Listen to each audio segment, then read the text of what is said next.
Hey everybody. These are the two pet portraits I did yesterday. They're dry, they're approved, and they want them resined. So I'm going to do, it says for a 10-inch canvas, 3 ounces of resin. I'm going to do about 5 ounces for each one, so a good 10 ounces. Equal parts, part A to part B, and I am using Lett's resin.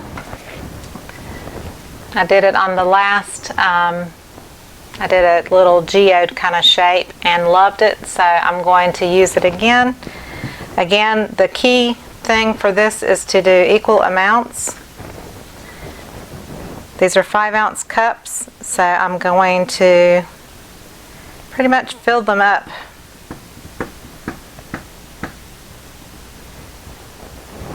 But they have to be exactly the same. The important thing to remember about resin is it says it's non-toxic, but just always be on the safe side. Wear gloves so it does not contact your skin. Use baby wipes to get rid of anything that does touch your skin. And I'm not going to talk after I start mixing this. I'm going to put a mask on. You just want to always be extra safe.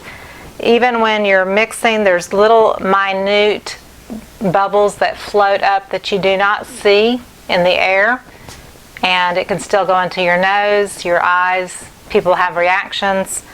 So I recommend safety glasses, a mask that protects you against chemical smells, and good ventilation. So after I start the mixing, I will not be talking because I can't talk through the mask. It sounds very muffled. I'm going to mix it from 3 to 5 minutes and then cover the canvases. The canvases are 10-inch. I've got cardboard to give it some extra support. Even though they're not large canvases, it still doesn't allow the canvas to sink down in the middle. And I also taped off all the edges with frog tape so I don't have to worry about drips later.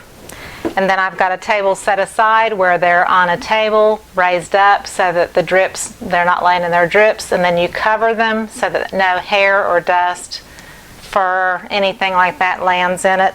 And then the next day they're good to go. So here we go. I'm going to put my mask on and we'll be back in a minute.